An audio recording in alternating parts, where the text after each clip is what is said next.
Okay, I don't know why this poor gentleman got the graveyard shift for his very first Sheep Plant Association conference.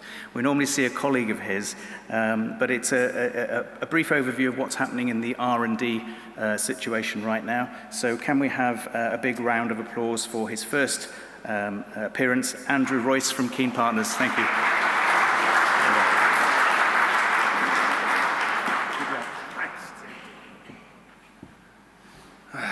Evening all. Excuse me. We've obviously had the pleasure today, where's my clicker? There we go. Of hearing from many interesting and inspiring people. So here I am to provide some contrast and balance to end the day. I'm Andy Royce. I've been working in research and development tax now for about 10 years. And with Keen for 5 years. For those of you who don't know, the UK R&D tax relief scheme allows companies to reduce their corporation tax or receive a cash credit for qualifying spending on scientific or technological innovation.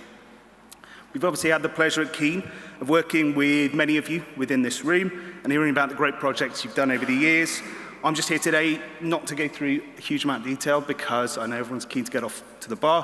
Quick overview on some quick updates that's happened to the scheme. So first of all, yeah, really a transitional year, 2025 for this scheme. Most companies now onto the merge scheme, so marginally lower rate of relief, and also HMRC have introduced quite a few notification requirements from their side. So two things there, a reduction in the rate of spend and a shortening of the window of availability for claiming. So what does this show? It shows that HMRC are admitting probably that they haven't always got things right regarding how they've administered this scheme. But with some changes, it shows that they are at least trying. They also show that they want to do more prospective stuff, less interested in rewarding innovation that's already happened, and keen to get involved in the planning and prospective side of things. So sensible to plan earlier in the year in terms of what you're doing with your R&D, keep good records on that side of things as well. Good. Advanced assurance, a little tiny bit, and this probably won't be very interesting for you, so again, I'll keep it brief. HMRC have not historically engaged very well with the industry or any of those within the industry. Well, launching this spring, this is an attempt as well to engage a bit better. Some willingness to take some feedback on board about how they administer the scheme and how they reward R&D. This is something that has always been available, advanced assurance. It requires you to fill out a little bit in advance rather than applying retrospectively. It's always been there, but it's not high uptake because you're doing the same work anyway to do a claim as you would be to get this advanced assurance without actually doing a claim. So that's why there's been low uptake inevitably.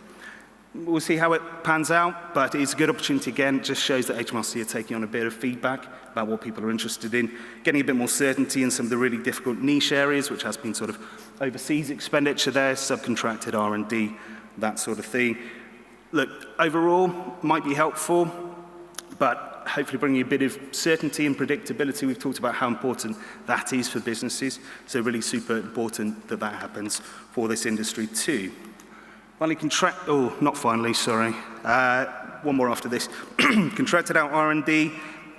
I know within the Sheep Plant Association, a lot of the R&D is conducted in-house, but we have actually seen quite a lot of outsourced spend within the industry. It is an area where historically there's been quite a lot of inconsistency in HMRC's approach. Can be a bit of a lottery in terms of how they apply the rules on that. Ultimately though, HMRC are just trying to make sure that two companies aren't claiming for the same spend on R&D. Again, what they're trying to do with this is introduce a rule to ensure that. It's going to be about who is the initiator really of the R&D, whose idea was it, who's the real driving force. Just a brief point on that. Again, if you want any guidance on it, it's about getting the contracts drafted right. But ultimately, it's about who's the driving force behind the R&D. That can be well-drafted contracts. It can be the intention behind the R&D. But it's an important thing, and if you get it right, then you've got access to more spend and you're maximizing your claim and getting back, I suppose, the money that you've put in on that side. Finally, tiny bit on HMRC scrutiny. Just a little bit on certain SIC codes, something that you might want to pick up with your accountant if your SIC code is more distribution focused than manufacturing. HMRC do pick up on that sort of thing. Manufacturing always been an area of heavy R&D investment, distribution less so. It's always something to watch out for. Generally, though, HMRC efforts have had the effect of probably weeding out some of the poorer advisors within the industry.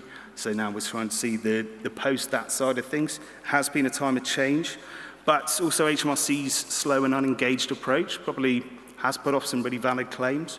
So I know there have been some changes to the scheme. HMRC are trying ultimately to get things right, we believe. Still not always getting it right, but they're still really keen to invest in and reward innovation in the UK sheep plant industry. And actually today it's been a real theme of what we've seen from all the speakers. I think Nick Hamilton talked, he was really inspiring obviously, and a great speaker. He talked about the importance of what he learned from trying and failing and applying that. That's what we see in a lot of the projects that we talk about. It's really important to learn from your failures, but it's important to try and fail in the first place in order to develop something that's interesting and new.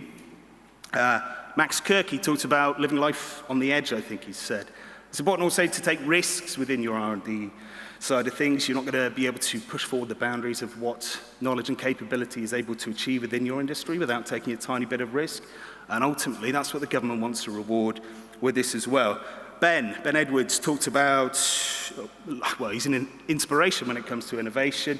And we've had all the young students, you know, the innovators of the future, the Emerging Leaders program as well. So I know that with that, it's a really big theme within your industry. So it's really, really great to see that that's a real driving force. So I'd say whilst HMRC aren't always getting right, my final message would be R&D tax credits, they remain a valuable reward for your innovation. Still, the average claim size is over 75,000 in general, and much higher in manufacturing as well. Second point, good advice is key to getting this right. Of course, I'd say that. So if you want any more, please do come chat to myself or my colleague Barney. We'll be in the bar later on. But finally, yeah, it's really great to see that innovation is as important as ever within this room, within the industry. So do keep investing in the future. And yeah, thank you very much for your time. Cheers all.